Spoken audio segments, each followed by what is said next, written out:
do you know when you should drop your deductible? I mean, your collision damage I on your love car. that question. That is great. How do you know when you should drop the collision damage on your car?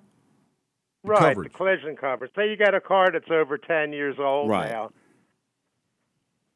So you're just talking about, you're always going to maintain liability. You're talking about Right. covering the value of the car.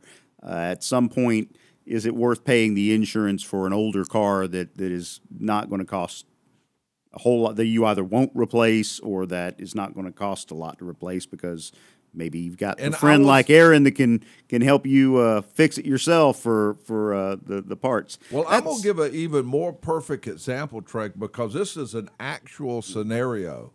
My car's older. It was mine's a 2000 model, Z3. I love that car. Absolutely love it.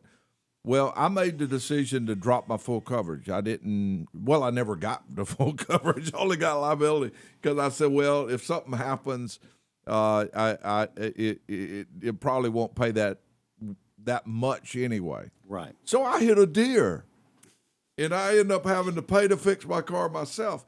But I guess I think what he's asking is there a time that you hit to where it's time to say, hey, I no longer want to have my full coverage? Well, I mean, that's up to each individual, obviously. I mean, I have a 20-year-old Honda Accord that my 18-year-old daughter drives, and I do not have full coverage on that because she's going to drive with dents, as far as I'm concerned, if she has a minor incident.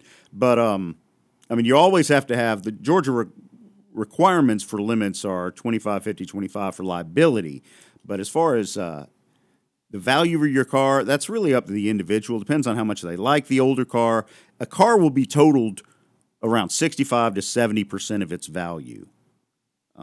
If it's in an incident and it loses up to 65 or 75%, or if it has water in the cabin, that usually does it too.